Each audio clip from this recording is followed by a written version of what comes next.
Hey, book lovers, I'm Candice. And I'm Chrissy. And you've just stumbled into your new favorite book club, Bookalicious Pod. We're two sisters reading our way through fantasy, fiction, thrillers, and the occasional "what did we just read" moments. Every week, we break down books chapter by chapter with deep dives, hot takes, and detours into sisterly side convos. Think a cozy book club mixed with a FaceTime call, sprinkled with a little chaos. We don't hold back on the characters we love or the ones we love to hate. We play games like Read It Like Reddit, Red Flag or Deal Breaker, and have Spotify polls for you to guess along with our plot theories. If you've got a TBR pile a mile high, including ACOTAR or Frida McFadden, or just want to feel like you're hanging with your bookish besties, hit play. This is Bookalicious Pod.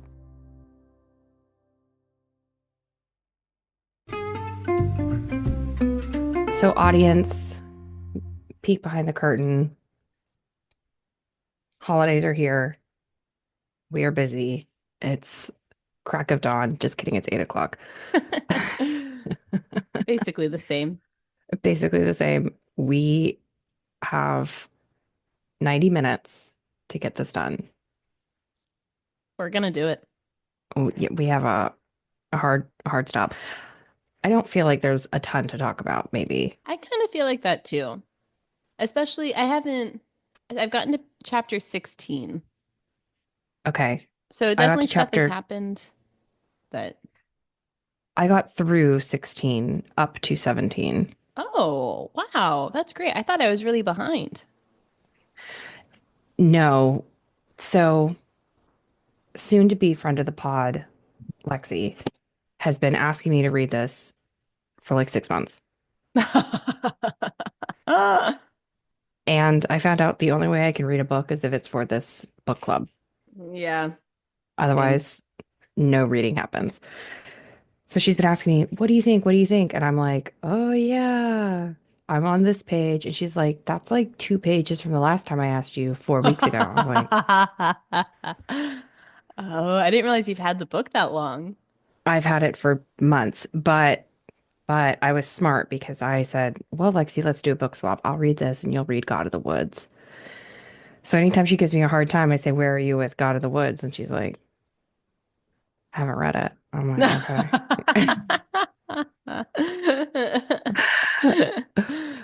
I know it's kind of hard recommending a book because you're like, oh my gosh, it's so good. But then like everyone has different book tastes. It's hard to make yourself read a book if you're not into it. Yeah. I get it. So this book is part of a series. And what a lot of people say is that you have to, quote, get through the first one. You have to schlep through the first 400 pages and then it starts picking up. I guess there's like a lot of like, yeah, I guess there's a lot of like world building and slow burn. Slow burn stuff happening. That never picks up in this book. Yeah. Yeah. So, okay, let's get in. Oh, go for it. Well, I was going to ask because one of my friends, she's read the whole series. And so she had a lot of thoughts on like which book was her favorite and stuff. Did Lexi have a favorite book? Has she only read the first one? No, she's read all of them like several times. Wow, she's a big fan. Yeah, so This one's for you, Lexi. It is. This one is for Lexi. So she's read them all several times. And so there's kind of like parallel series happening and they're all in the kind of like the same metaverse. Oh.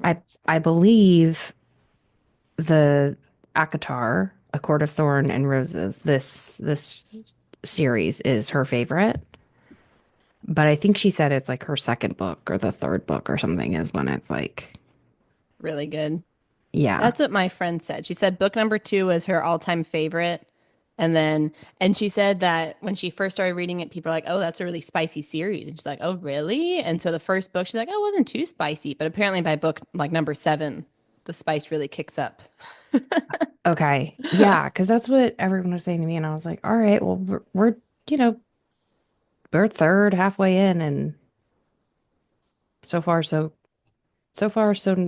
bland, I guess, in terms of spice. No spices happen. So I'm like, okay. Well, we'll see. We still have another 300 pages to go. That's right. Okay. So, author recap. Sarah J. Maas. The J, what do you think it stands for? Do you know? Ooh, I don't, but not Julia. Julia would be Janet? pretty. Janet, It yes. is? Yeah. Nice. Yeah. Born March 5th, 1986, as Sarah Janet Mass. Cool. Yep. She is adopted. Mm. So she was adopted by a Catholic mother and a Jewish father on the Upper West Side of Manhattan. She was raised Jewish. So I think Mm. she would probably identify as Jewish. Um, that's all the Wikipedia had about her young childhood. Oh, really? Yeah. Interesting. So I did some Googling trying to find, and there's a lot of like pontificating, hypothesizing, and people are saying that if you're raised in the Upper West Side of Manhattan, you're very wealthy. It sounds like Sarah was just raised in like a very like rich area, very like gossip girl type of thing. Interesting. Um, yeah, and so people thought that was like, well, how is she? Because a lot of her books and her characters have like these like deep trauma wounds and being poor and this and that. They're like, how is she able to write about that if she grew up rich? And people are like, that's called imagination. That's called good storytelling. Yeah. Can't help it. She's been rich. Yeah, exactly. But she's wanted to write, it seems like since forever. So her debut novel, Throne of Glass, she started writing when she was 16 in the year 2000. Wow, that's really cool. Yeah. And so 2000, if we could go back in time, the internet is new. People Hmm. don't know what it is. But Sarah, she's ahead of the curve. She wrote a couple chapters of her initial novel and she posted them on something called fictionpress.com. Oh, And so I guess like people would just publish or like post types of books or things that they're working on and people would read it. okay. Her chapters were the most popular stories on the site. That's really cool. Yeah, yeah. So once Sarah decided to publish the story, it was removed from the site, obviously. Yeah. Girlie got I to get was paid. wondering. I was like, does this still exist today? Are people worried about getting, you know, what's the word? Snatched? No, fished, Scooped, scooped. scooped. Um, I could see, I could see if you're trying to like ideate or brainstorm, you're kind of getting like real-time feedback. I Hmm. think some of the books that we've read could have benefited if they had like some, If they had just some us. us, us or the, conglomerate us of the internet, kind of like looking at like, oh, well, what about this? What about that? Did you think about this? Just getting like more eyes on Yeah. it. I Hmm. think anyone could benefit from that. That's true. But you're right, you do risk getting scooped. Okay, so the concept of the Throne of Glass series is a spin on Cinderella. Oh my gosh. Is Yes. okay. Okay, I have thoughts on that later, but Oh, amazing. I'm probably going to get to your thoughts. So, really, what it is that Sarah J. Maas is the adult version of Gail Carson Levine. What? That's it. I like her a lot more now, honestly. See? Yeah, I know. I did too. When I like put that together, I was like, all right, I'm in. Yeah, I like the story a lot more now. Yes. So basically, it sounds like she picks these fairy tales and loosely kind of ties into it. So the concept is a spin on Cinderella, with Cinderella being an assassin sent to kill the prince. Okay, that's a really loose association. That's a pretty loose one. Yeah. Well, I mean, I could see that being more tied in, but that's just Yeah. funny. Yeah. Okay. So she started writing this debut novel when she was 16 in 2000. When she went to college, she attended Hamilton, which is a private liberal arts college in Clinton, New York. Have you ever heard of it? Mm-mm.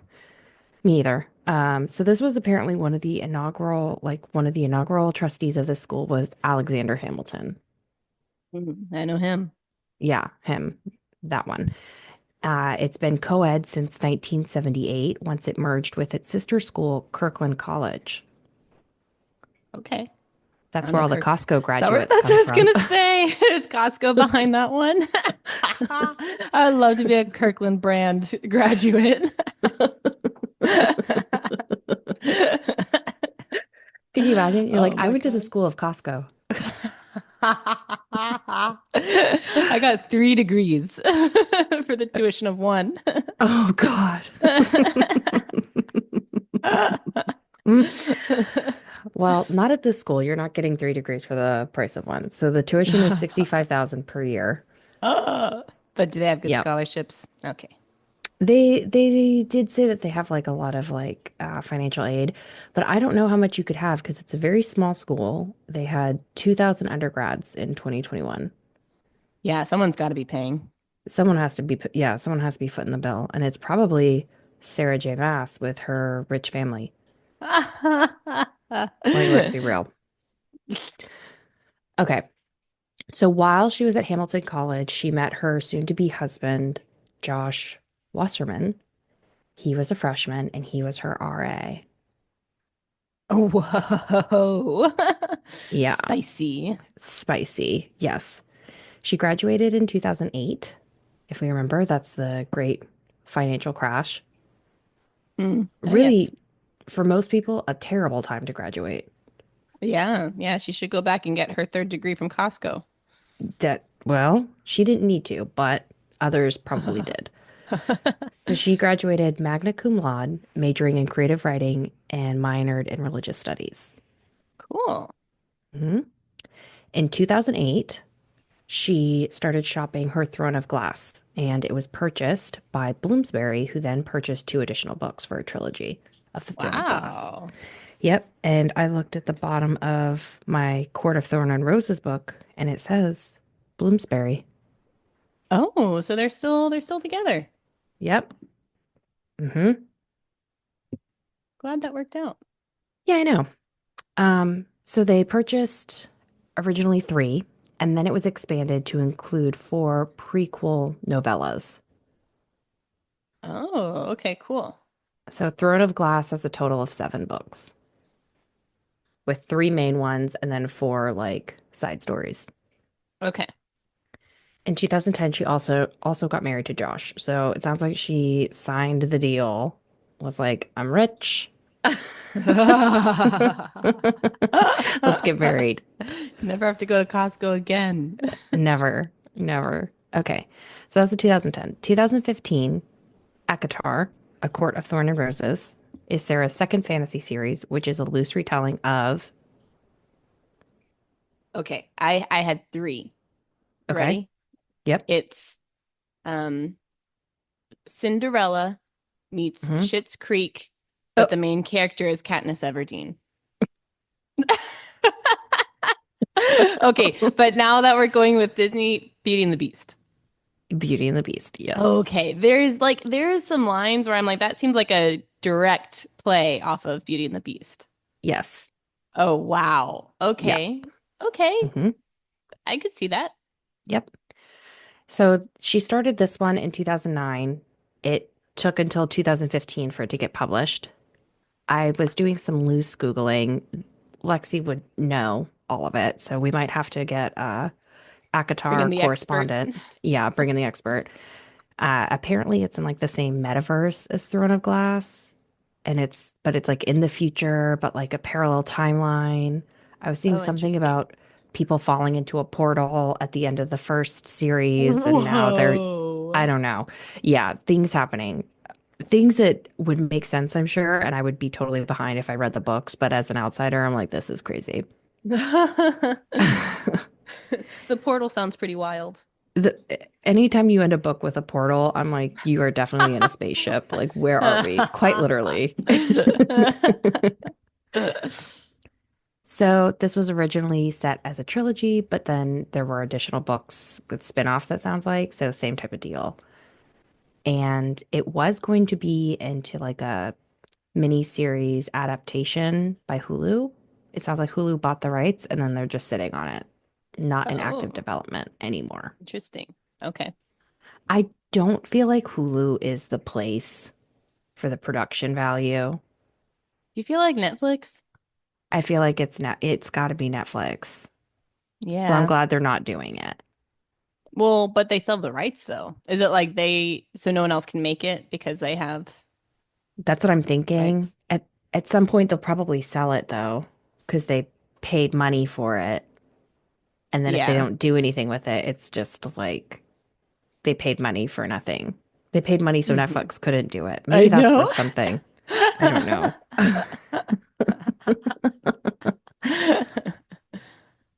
Okay, 2015. So 2010, first book. 2015, second This is series. interesting though, because we were definitely alive and around in 2015. Have you heard about this book until recently? Because I haven't N heard about it until recently. no, not until recently. Yeah. So okay, maybe that's later in your summary. It like explodes. It sounds like she's been growing, growing, growing, growing, growing. I would have thought A Court of Thorn and Roses was written 2 years ago. Mm-hmm. Yeah. I think what it is that the series has been like completed.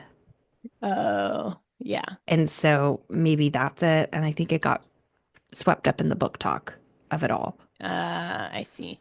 But in her space of like fantasy, she's been, you know, seems like she's been a top contender. Also, it just seems like in 2021, 2023, the romance like hybrid genres have Hmm. been wildly exploding. Like that's what all the girlies want to read. Oh, interesting. Yeah. You know, I want to read a murder mystery with romance.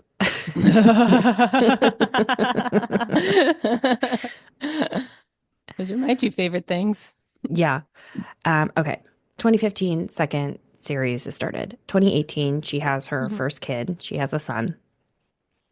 2020, she writes her third series called Crescent City. And this is supposed to be her first adult fantasy series. Whoa. Yeah, which, according to Sarah, she was kind of shocked that her first couple books were considered young adult. I kind of am too. She's like, I thought these were all adult, but I had similar thoughts. I'm curious to hear what you think too, but you can finish your summary. I think it's the infuriating protagonist female character that gets it thrown into young adult. Yeah. Yeah, it's weird because that feels very young adult, but then also like I mean, like we said, nothing super spicy has happened, but like spice is coming. And there's a little bit of spice. The main Yeah. character is, with a guy in the village. And I'm just thinking like young adult, I'm thinking like middle schoolers read it. I'm like this Yeah. seems a little too much for middle school, but that makes sense. She wasn't writing for young adult. Well, But you would agree with the board of Utah, who in 2014 they banned 13 books, six of them being written by Sarah J. Maas. me and the Mormons. Yeah, you and the Mormons. You would have said, I'm going across the aisle. I'm agreeing with you. Oh my gosh. Well, do you think so too? I'm Make your stand here and now. I know. Well, we've talked about banned books before. I'm not in a place of banning books. I think that's a dangerous line to do. But if I were to categorize this book, I don't think I would say young adult. Yeah, kind of what I'm thinking. So, all right. So 2020, Crescent City, first adult fantasy series, and her third book in the series, House of Flame and Shadow, was released in 2024. Oh, wow. This girlina is She's writing a cranking these lot. out. Yeah. Yeah. And they Yeah. all seem, well, okay, well, we've only read 100 pages of the one book, but it seems, well written. Yes. It's a good book. I agree. I agree. It does feel well written. Um, Last part of the timeline, 2022, Sarah had her second child, who was a daughter. So now she has a boy and a girl. But yeah, she got married. She had 2 kids. She wrote like 15 books. Oh I'm my like, gosh. yeah, get this Wow, good girl for a her. coffee. I know. Yeah.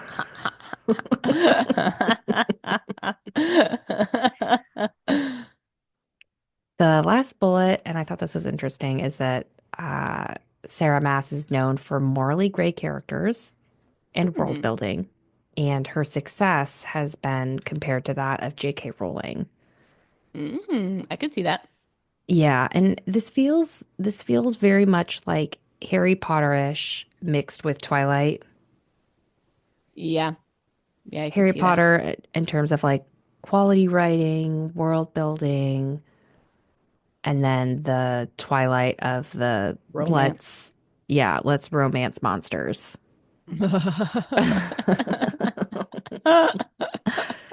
But if you look at the top part where it says like the book name and then like the page number, Uh-huh. that's the exact same font as Harry Potter. Whoa, how did you know that? Did you Be- compare? I didn't compare, but I did use my memory. Oh my And gosh, you remember that?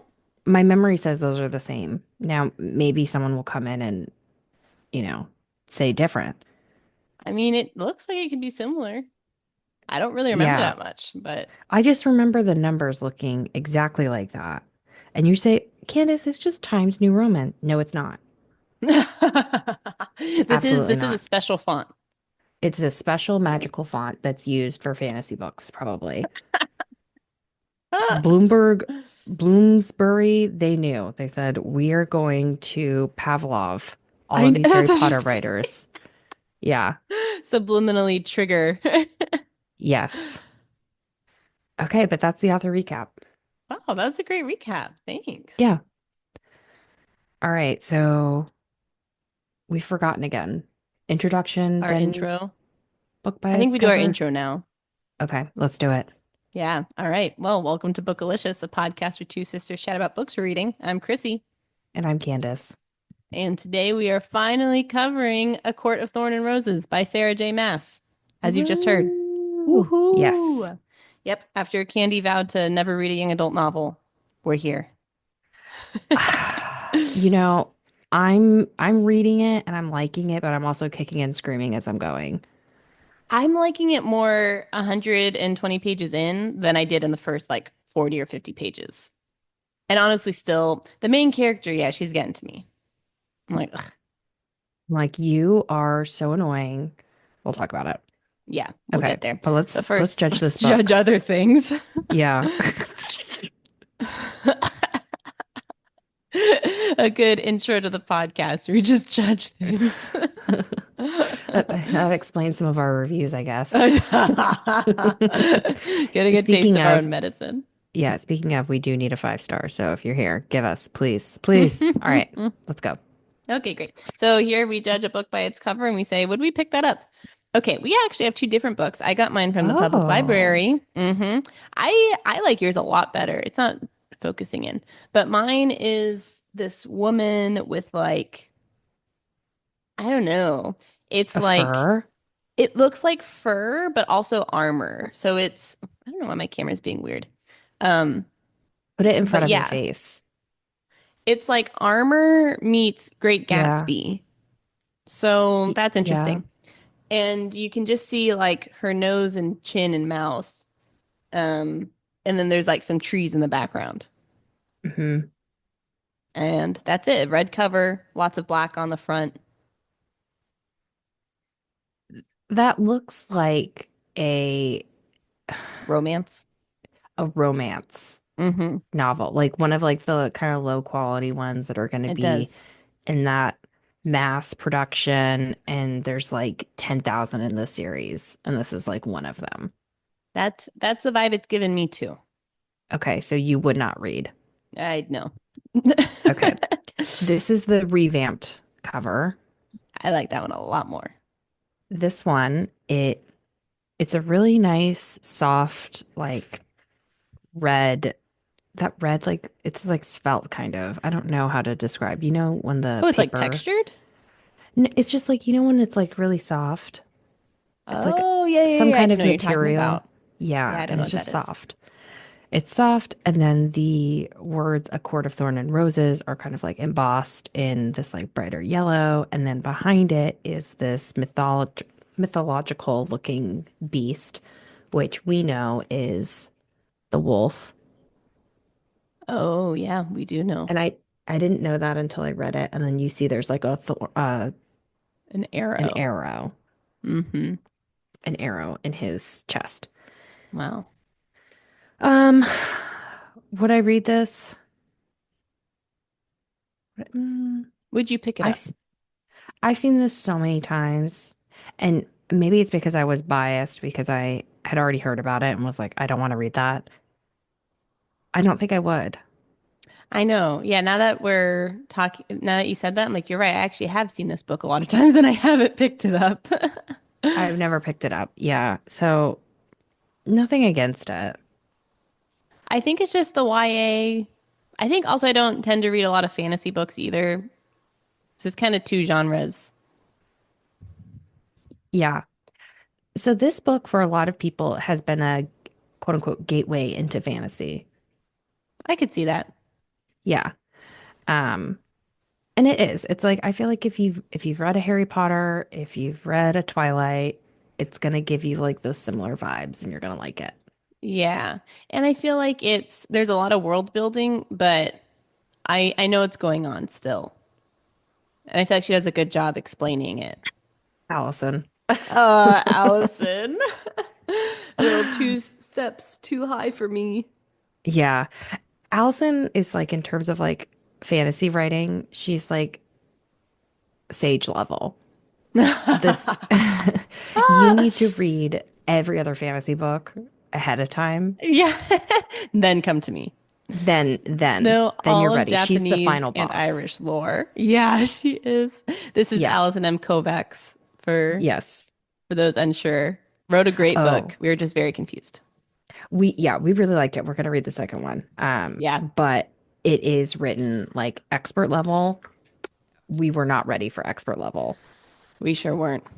And I think that's kind of what gives fantasy a lot of times like a bad rap is that people read it and they're like, I don't know what any of this is. I don't know. And they're not willing to like stick through it, which totally fair.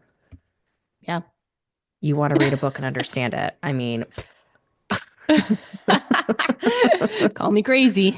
yeah, call me crazy. So I've heard from numerous people, they would say, oh, I don't like fantasy. I don't like fantasy. They read this, they say, oh, it's actually not that bad. And like, I Yeah. actually really like it. Mm-hmm. Yeah. Could get it. So what are your like high level thoughts so far? Okay. We've read, So, have you read through chapter 16? no, I just got to chapter 16. Okay. Okay. High level thoughts is I really do think that try what would that be called? Tri blend. Sounds like a type of shirt material.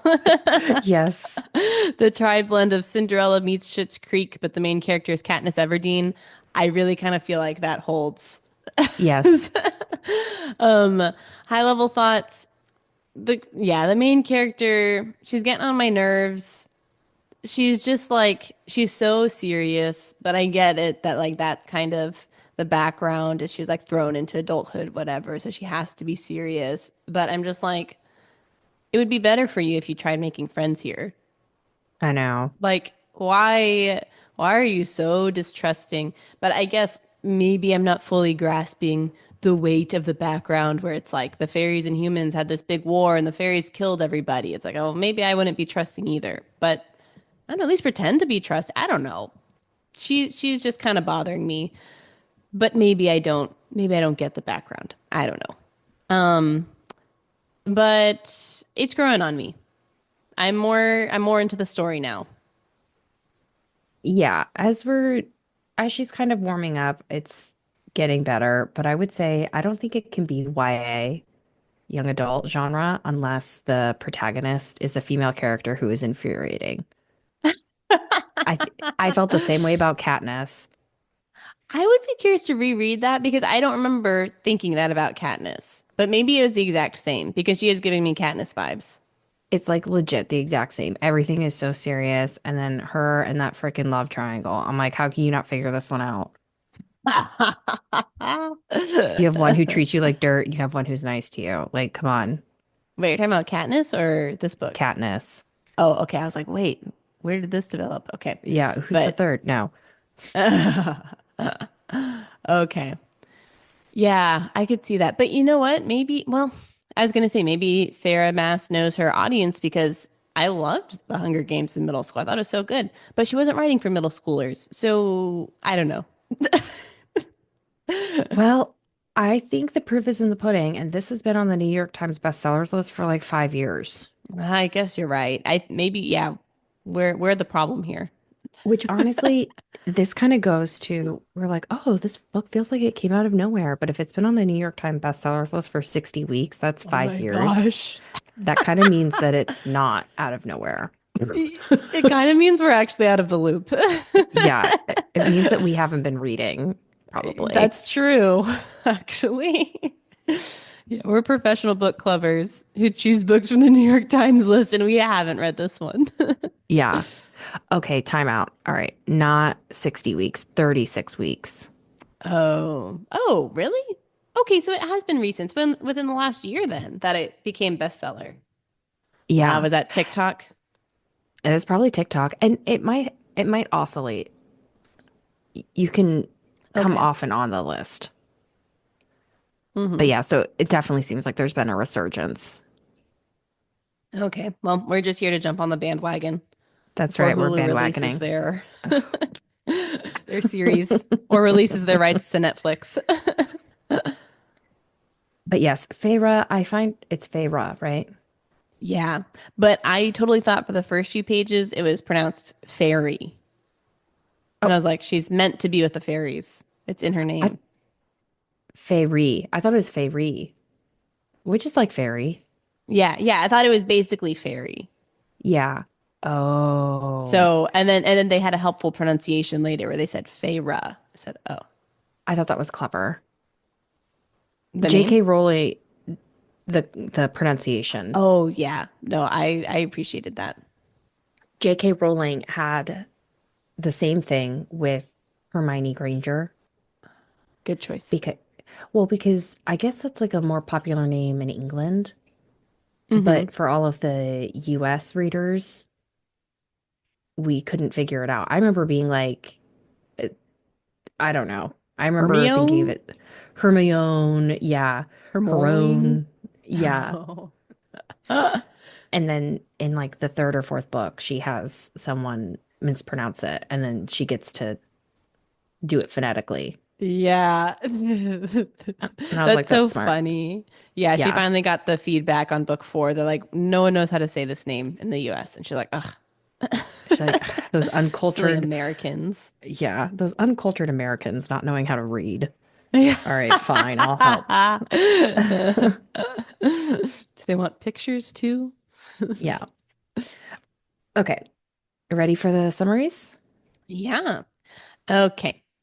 So, all right. So, first, background on the world. So, there's a giant war between the humans and the fairies, and things didn't go so well for the humans.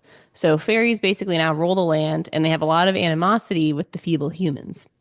Um, and humans learn from an early age to despise the fairies because they of course hate the humans and they can kill them at a moment's notice.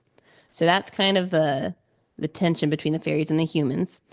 And now we get introduced to our main family, our Schitt's Creek family.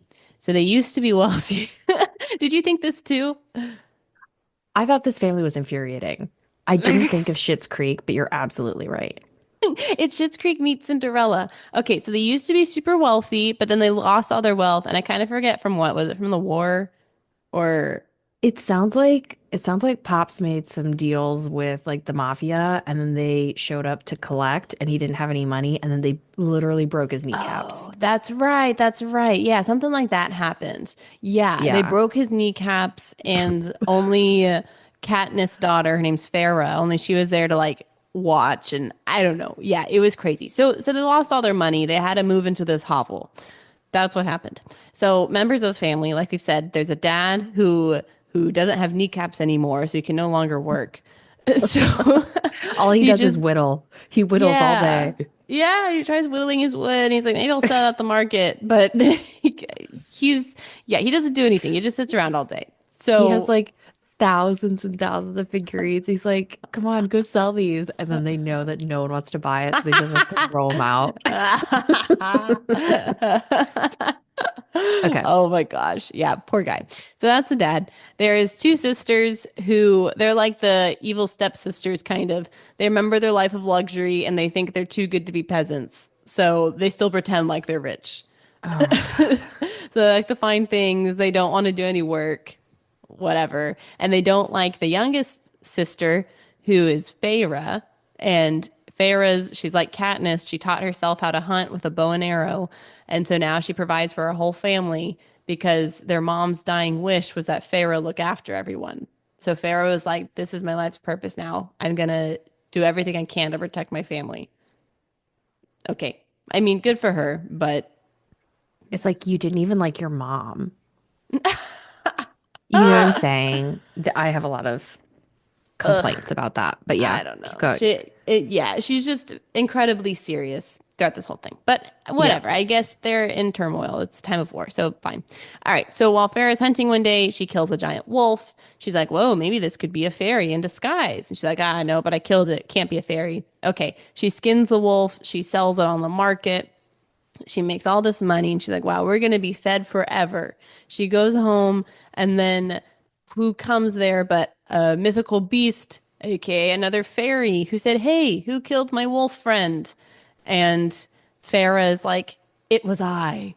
And then the fairy is like, well, either I slash you to ribbons out here or I take you with me to my home country. And she's like, when are we leaving? And so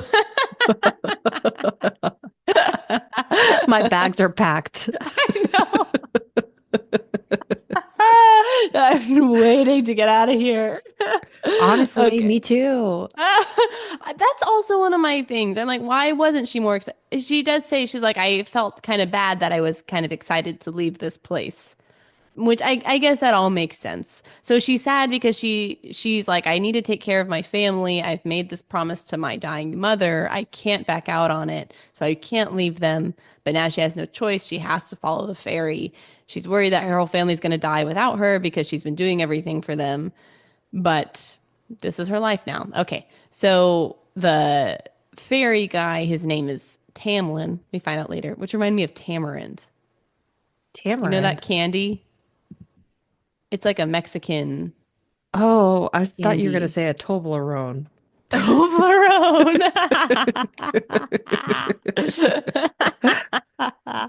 No, tamarind. It's a Oh, fruit, but there's a candy that is popular.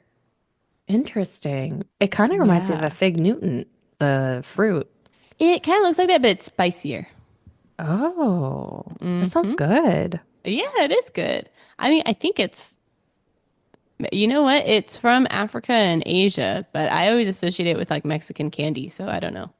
Well, I don't know what to do with it that. says they they're called Mexican tamarind candies. Maybe they were Oh, imported and then in Mexico they said, "You know what? If you add a little candy to this, it becomes really good." yeah. And Asia and Africa never figured that part out. Yeah. So now, yeah, Mexico has really capitalized on this. Okay, it is I good. mean, It's nice and spicy. yeah. Okay, so Tamlin, our main fairy guy, he takes her in, spares her life, and now Farah is living the life of luxury in this like beautiful fairy palace. Oh my There's like God. an abundance of food. She gets warm baths. She gets fresh clothes every day. And she's like, "Ugh, I hate it here. I know. When can I escape back to my shack?" I know.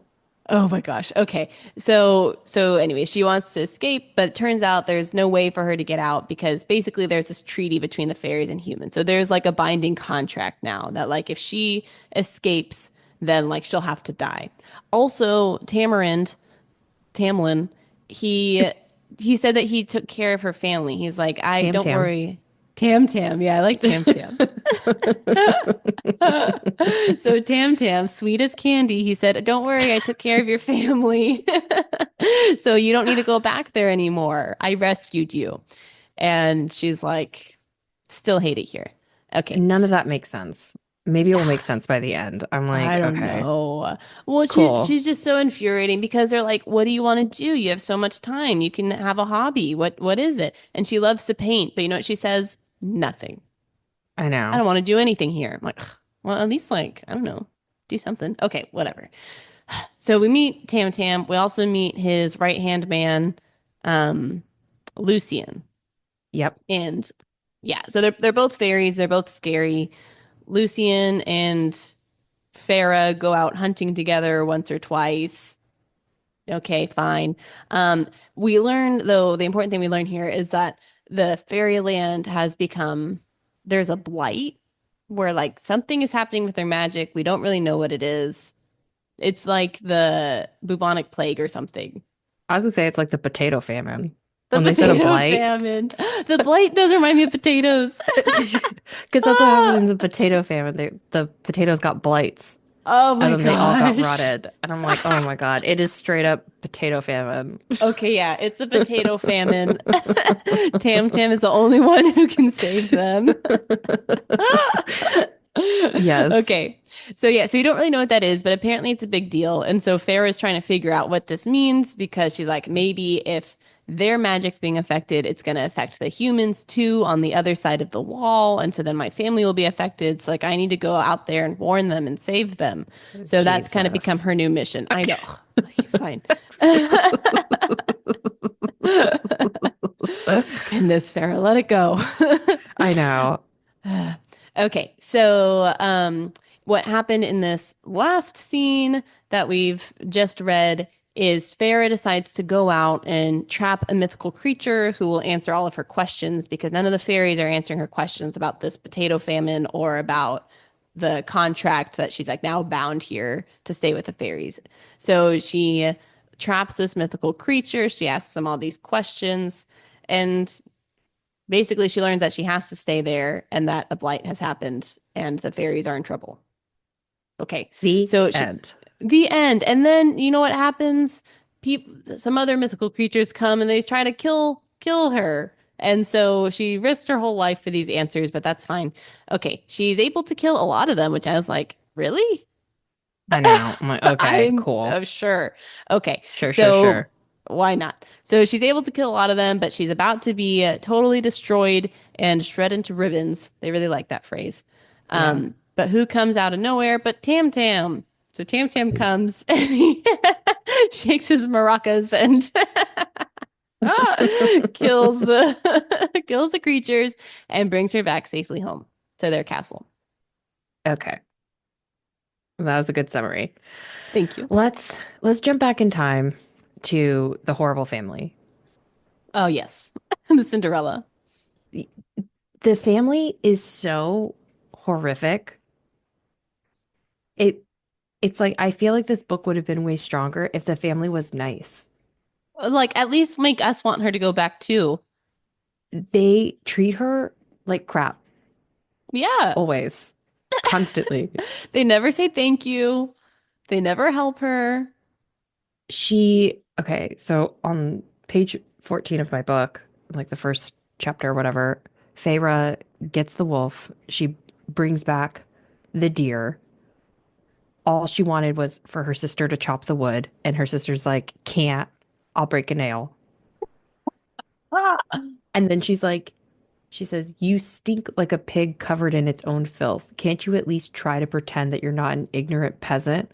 Oh my gosh. I wrote What? gallows to the gallows. Like, I kill you now. What? Yeah. And she just takes it. And I'm like, she's like, well, I don't want to get into a fight with my sister. And I'm like, Like, ugh. Well, okay, fight, fight, fight, fight, fight, fight. Like, yeah. what? Uh, I You're gonna know do it's all the chores? and not say anything. Oh my gosh. Yeah, She, that I think she feels just like a martyr to me, and I think that's why I find her Yes. so distasteful. I think that's exactly it. Yeah. And I don't know, maybe she said like, "Oh, I've tried talking to them before, but it just makes them worse. So like now I'm just gonna, you know, stay silent and take care of them." But I don't even know if she ever said that. I don't think she's ever tried to remedy the situation. I think there might be like one throwaway line where she's like, it's better than getting in a fight or something. But I'm like, Yeah. you're out here acting like you don't hold all the cards. That's true. Like, That's I- true. like what? If I was the only one bringing in money and food and people are treating me like crap, do you know how fast I would turn those tables? Like, you have all the power and you're just letting these people run you into the ground. Yeah. I, I don't know. So, okay. So her reason for still doing this is like, "Oh, I made a promise. Well, my mother told me as on her deathbed to take care of everybody." She's the And youngest. That's insane. She was oh, it's like because 10. I do. The mom didn't like her either, maybe. I don't know. But she's the only like reasonable one, is the feeling I get.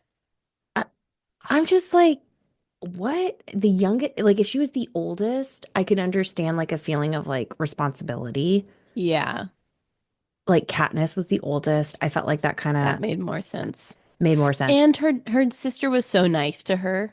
Of Yeah. course she would want to sacrifice her life. Yeah. These Not these people, people. no, hate them. Yeah. Oh my gosh. Okay. Yeah, I do feel like I would have appreciated it if the family was more likable. Yeah. And the main character is more likable. That would have been nice too. It would just give like more motivation as to like why she wants to go back to these horrid people, aside from making a promise to her mom that she didn't like. Yeah, and a promise that she's kept. And also the fairy Tam Tam, he says, "Don't worry, I've taken care of your family. You don't have to do it anymore. It's actually better if I do it because I'm magical." And Yeah. she was like, "No, it has to be me."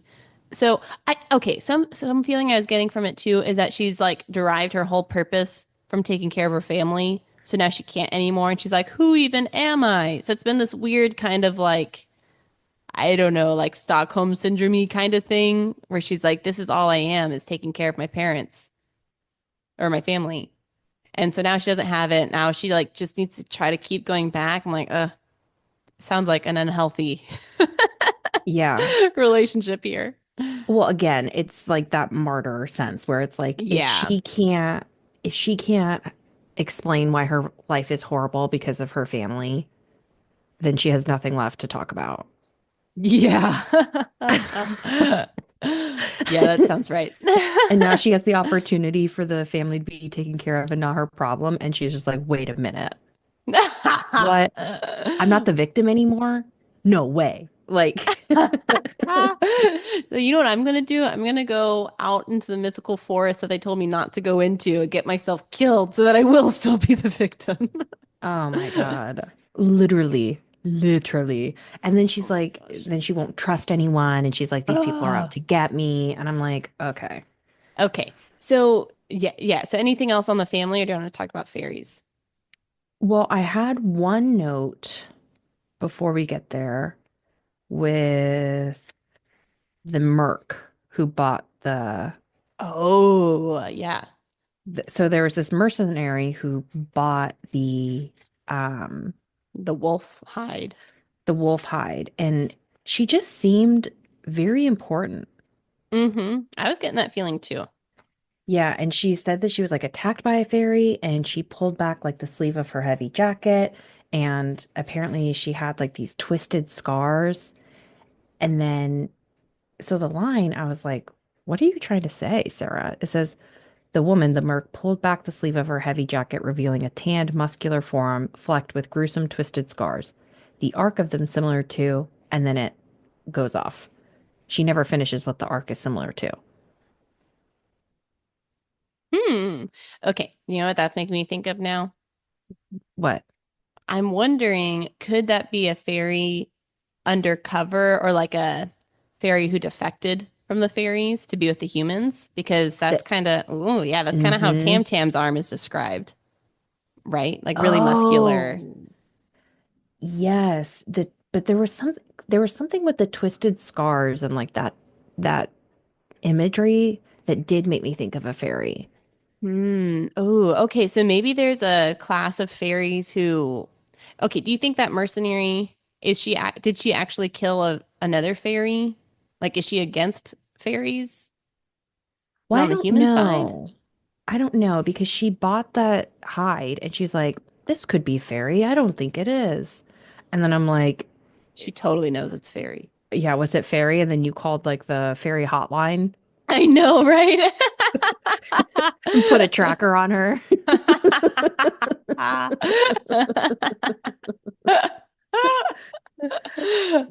Because it sounds like what happened is that I guess she killed him. She Feyre killed the fairy and then sometime later, at least 24 hours later, then Tam Tam gets the call and it summons him to her house, but it doesn't tell him, like, the magic doesn't tell him who it is. Oh wait, how did he know? Was it Because he said somewhere, he's like, oh, the magic brought me to her house. And then she said it was me. So maybe because the magic's weakened, he doesn't know exactly who it is. I mean, it's I like don't your know. iPhone location where it's like Yeah. just a circle. He has to It could mud be wrap. anywhere in here. Yeah. Yeah. He has to ask everyone, did you do it? Did you do it? Wait until someone fesses up. I'm like, this is crazy. It's like the Uber Eats. He gets to the wrong house. Has to Like knock on every door. every door. Oh my God. Okay. Potato famine's rough. Yeah, but it's bleak. It's bleak. Oh man. Okay, so the mercenary. You think I feel like she's gonna come back now that you're bringing it up again? I think she's gonna come back. Something we went into way too much detail on her. And then she Yeah. gave like all this money. She overpaid for the wolf hide. Yeah. So it sounded like she was trying to. Okay, here's the feeling I got. I felt like the mercenary totally knew it was actually a fairy wolf. Hmm. I felt like she was trying to take care of Feyre and her family because she saw that Feyre's sisters were so crazy and she's like, oh my gosh, you're doing everything. Let me pay you extra money. And she was saying she was Yeah. paying it forward because someone had done that to her when she was younger. So I felt like she was really trying to take care of the family. But I think she also knew that fairies were going to come for their comeuppance and Yeah. go after Feyre in a few days. So I think she knew all those things. I'm thinking I feel like she's against the fairies. I'm thinking maybe there's a class of fairies that are like revolting or something. Hmm. Maybe they're with the humans. Maybe they're human and fairy mix. Like they're both, you Like know. half and half. Yeah, half and half. Yeah.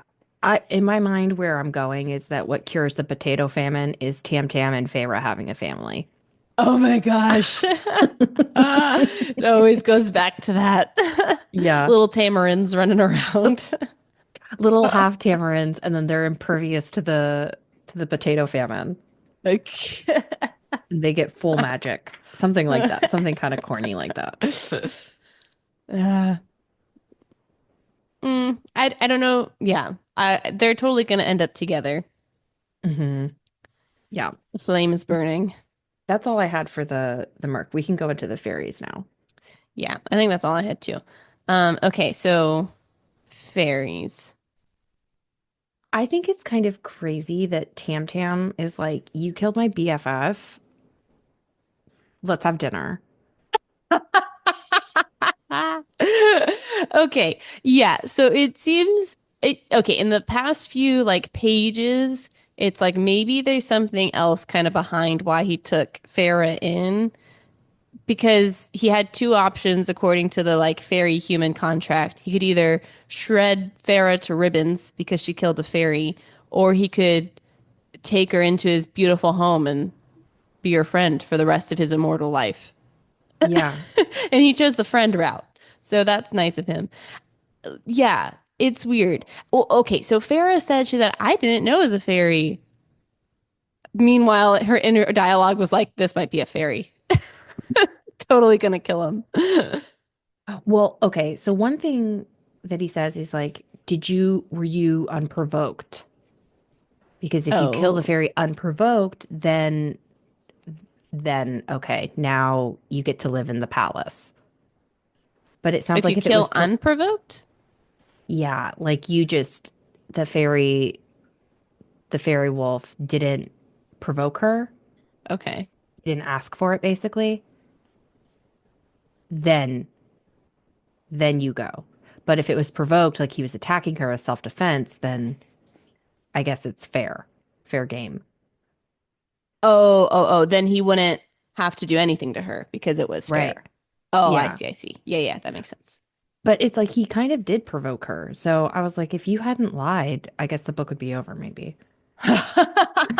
She wanted to get out of there. She knew the treaty. That's true. Well, he wasn't directly provoking her. He was just killing the deer that she wanted to kill.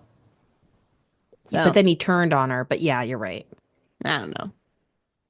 I kind of wonder if Feyre is actually like a changeling or something, or she's like special and like they were looking for her. And Oh, then he found her, and that's why he paused and looked, and he's like, "Oh, this is the person I'm supposed to find." And then she killed him. whoa. That's super interesting. And there's something special about her, and that's why they need her to cure the potato famine. Only she knows the cure.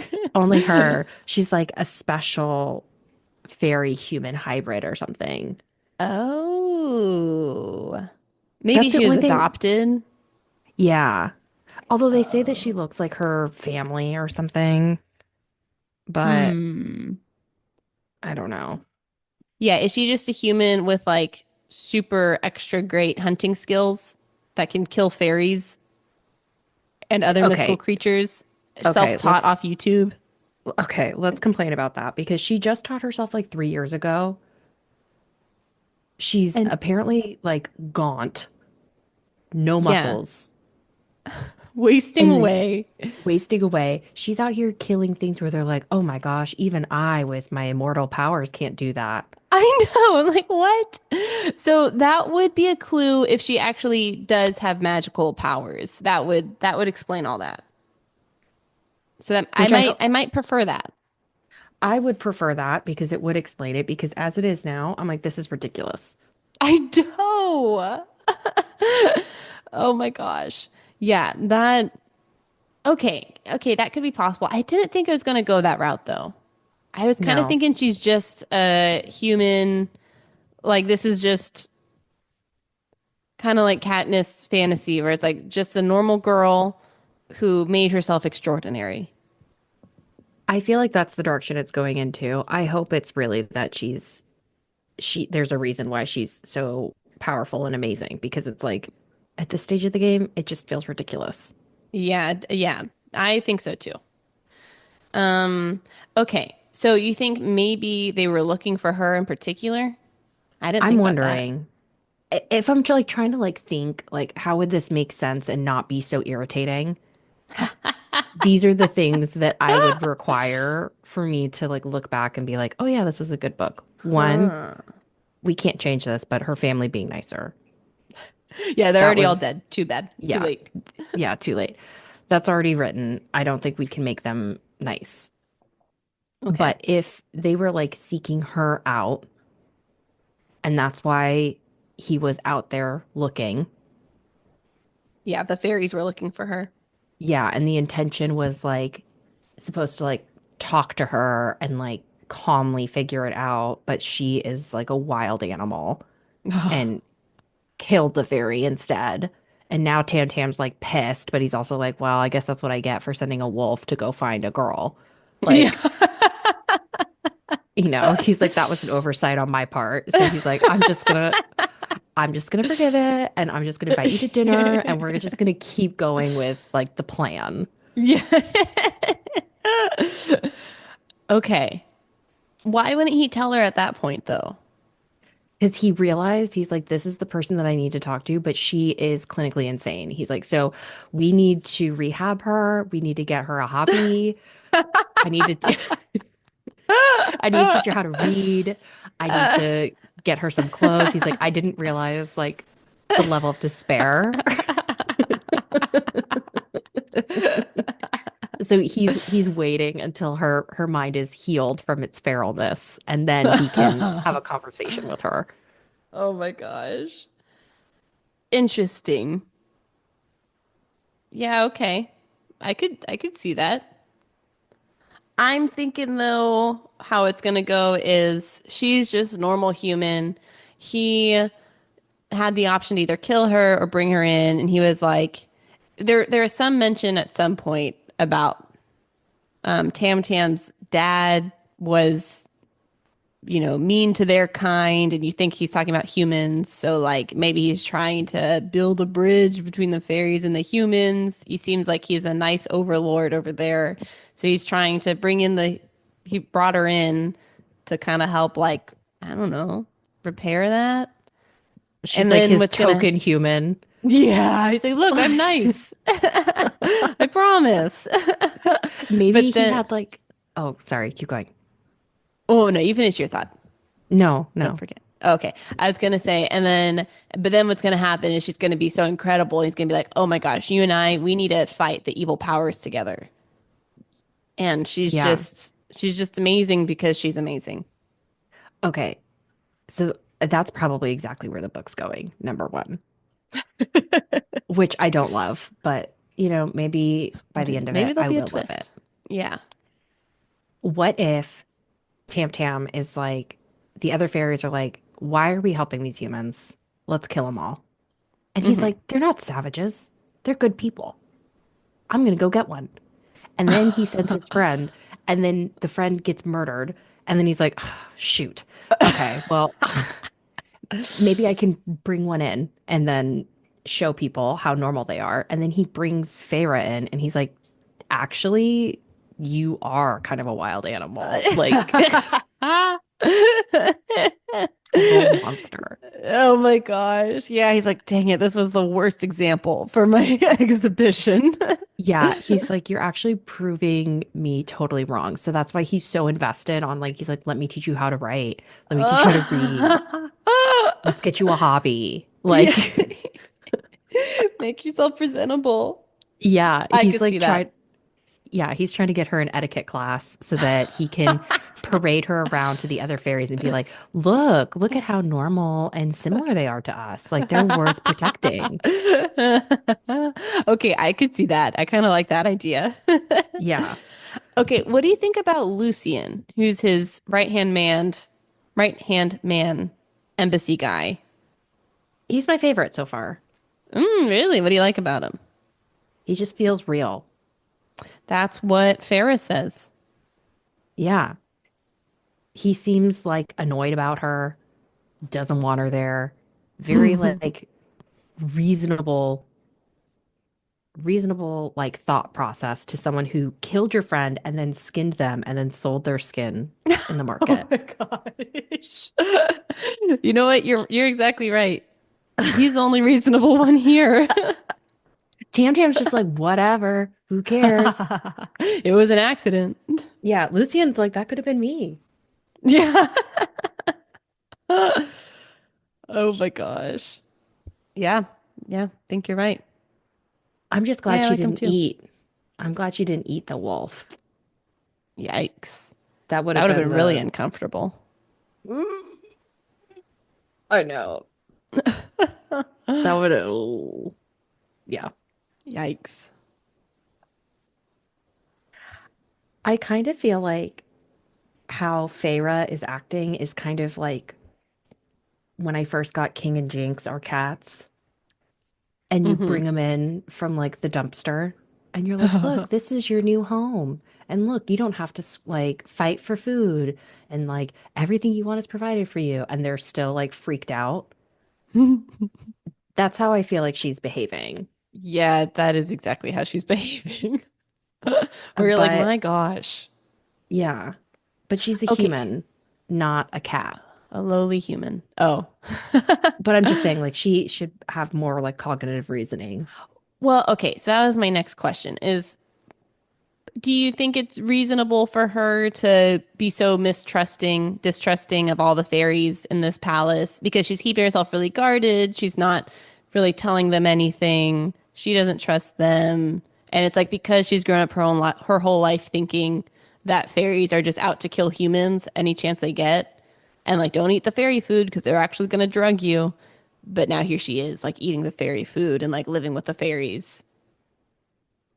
And so, like, would you also be so distrusting for such a long time?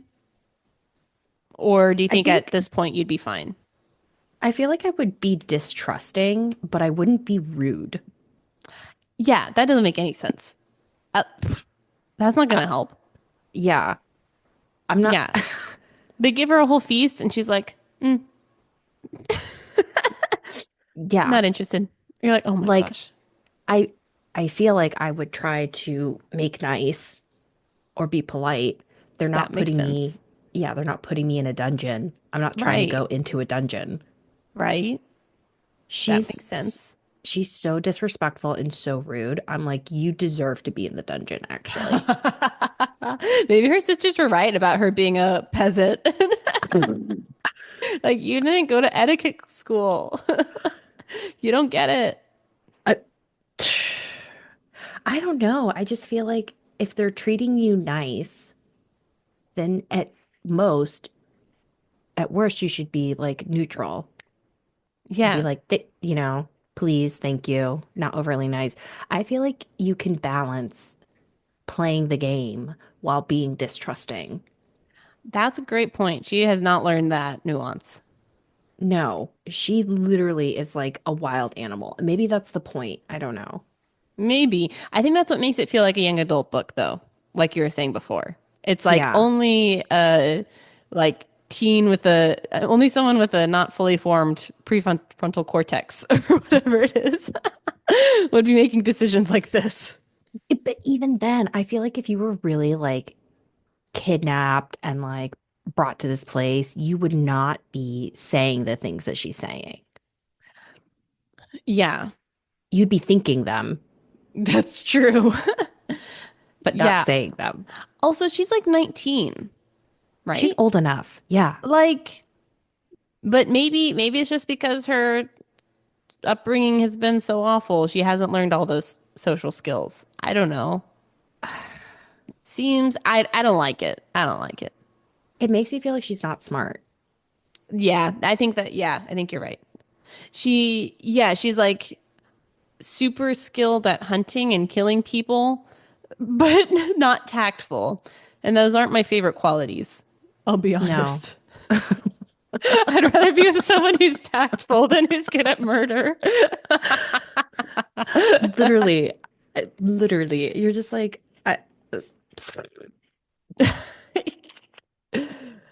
and yeah, Man, I will say though, by the end of like this section that we've read, it's like Tam Tam continues to be so nice to her, even though I she's so know. rude. I'm like, now I am suspicious of you.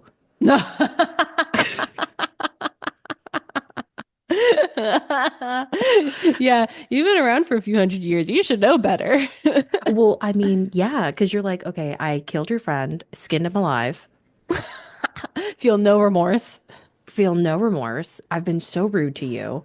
And then you keep trying to like take me out on dates, you know? So I think at this point, I'm very suspicious that Tam Tam is not being nice to her because he just wants to be nice to her. I feel like he's being nice to her because he's going to use her for something, a la potato Mm. famine. Huh. Interesting. But how are they going to fall in love in the end? I think I think he's gonna be like, wow, I was just using you for the potato famine, but look, you know how to paint and read and you can kill, and that's something I'm excited about. But Beauty and the Beast, he's quote unquote the beast, although she's kind of the beast in this story. Um, he has to get her to fall in love with him to fix the spell. Oh, do you think it follows it that closely?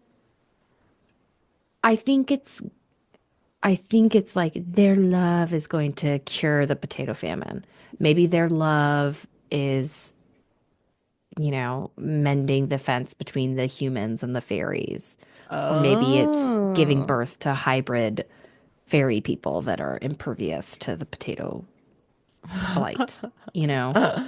Interesting. Okay, well, so in the last scene when she's talking to the mythical creature that will like tell her the truth, I forget what it's called. She's asking him all these questions. She's like, "Tell me this, tell me this," and then she asks about Tam Tam, and he says, basically, he calls her Tam. Okay, the mythical creature is talking to Feyre about Tam Tam, and he says, "Oh, he does not know that his human woman came to trap a Suriel." Anyways, he calls her his human woman. Mhm. So yeah, which makes it sound like Tam Tam brought her in to be the woman to like fix the curse or whatever. Like to your What point, if it does this sound like is that. what if this is like his seventh woman? Oh my gosh. What happened to He the has to first six? They keep running into the forest dying. That's why he's so pissed. Maybe the first one he put in the dungeon and he's like, that doesn't work. And then the second one. And then finally he's like, let me just be super nice. Yeah, let's see if this one works. Let's see if this works. Yeah. And then she just keeps running away. And he's like, oh, Well, maybe that's why he had to get one who could kill a fairy. Because the other ones were running away, but they were yeah, dying. But now she can defend herself in the forest. yeah, yeah. So, Maybe that's what he needs. yeah, I, maybe that's it. the other part that I find like just infuriating about Feyre is just how self-important she feels like she is. Oh, okay. So when, who's Alice?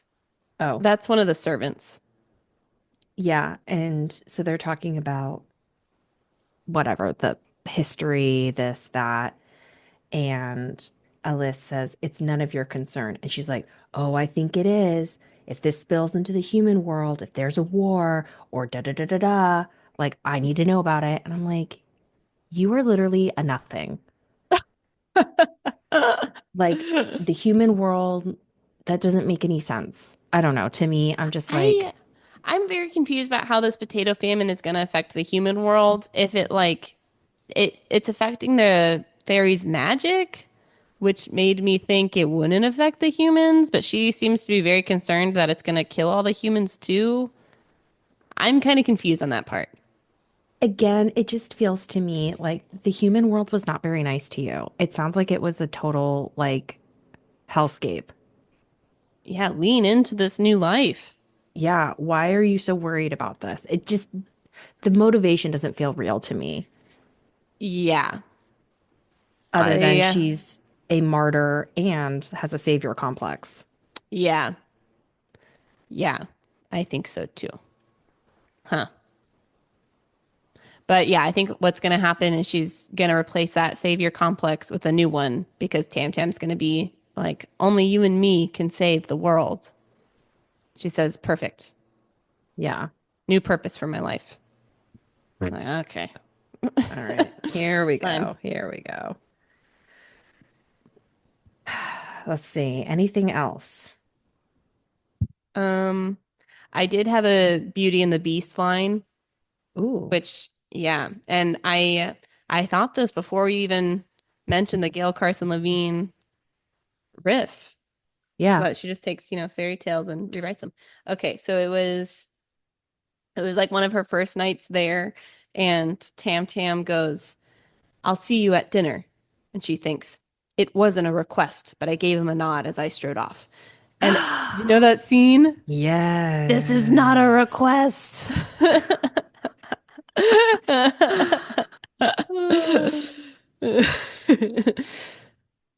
It's like at least with Belle in like Beauty and the Beast Disney, she really loved her dad and she wanted to And take her care dad of was him. nice. And her dad was nice. Yeah, her dad took care of her. Yeah. Yeah. And Let's like think. she made the choice to go to I save mean, her this girl family. kind of did. Well, her choices were either ripped to shreds or go live with the fairies. Okay. So, yeah. So, not, well, she went in place of her dad too. I kind of thought this dad really does nothing because the Tam Tam like destroys their house and says, "Who killed my friend?" And then everyone's cowering in the corner. But then Farah comes up and says, "It was me." I really thought how that was going to go was the dad might say, "It was me," realizing Yeah. like, "Let me go instead of my daughter," because then they can, survive or whatever. But no, he did nothing. Like the dad really is he ain't doing anything over there. He's a do nothing dad. I know. So like that would also kind of add to the motivation, if he had tried to protect her, but like yeah, they did nothing. Yeah, I really feel like if the family had been at least tolerable and not Yeah. insufferable, it would have added. And like if her life had been like not horrible, it literally Right. sounds like your life was crap. Yeah. N Now it can be good. I know. Maybe though this is going to come back at the end and we'll be like, "Ah, that made sense why her family had to be so bad." So we should put a pin in this, circle back to it at the end and see do we like that the family was so bad in the Yeah, beginning. yeah. So I agree. I agree.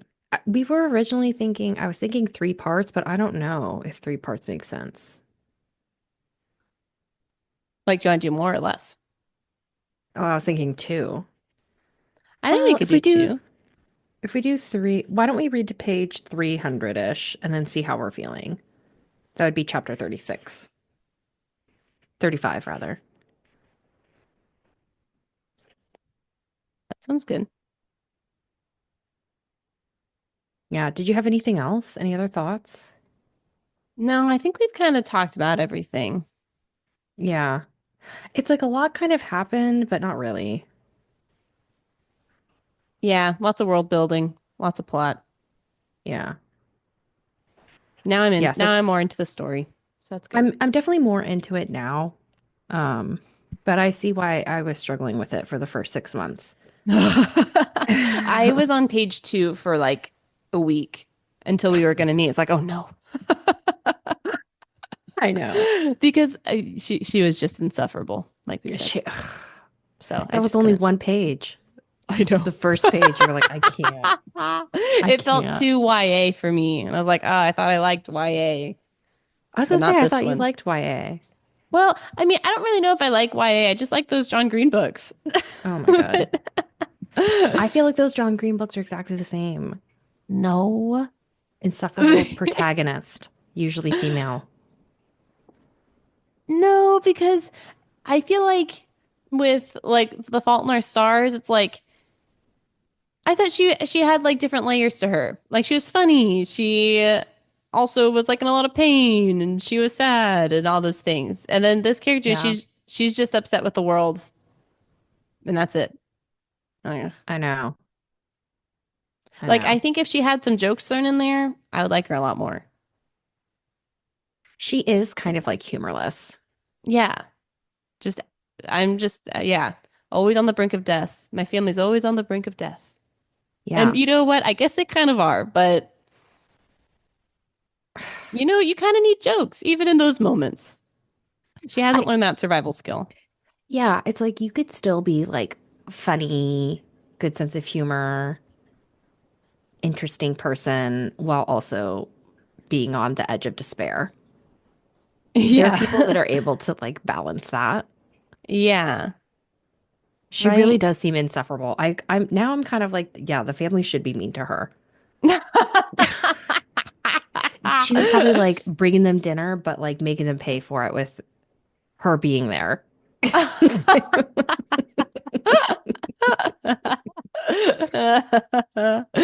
They said, please go live with the fairies. Yeah, I really did feel, I remember reading not the first book of the Hunger Games, but books two and three with Hmm. Katniss. I remember feeling the same way where I'm like, you are insufferable. I can't stand you, Mm.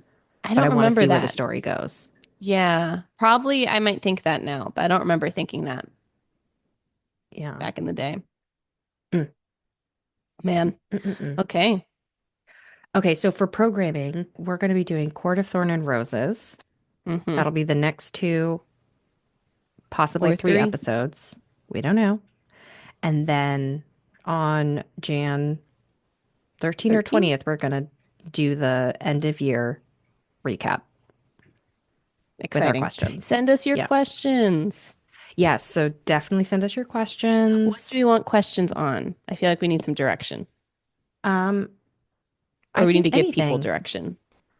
Any questions that you've had on any of the books that we've read so far? What were some of your thoughts? Did you have any takes that were different from ours? That would be really interesting. Yeah. Did we say something and you totally disagreed? Or did we say something and you thought, yeah, that I Brilliant. felt the same way? Yeah. Yeah. Yeah, that would be great. Love to Hmm. hear it. Yeah. Any books that you want us to do in 2025?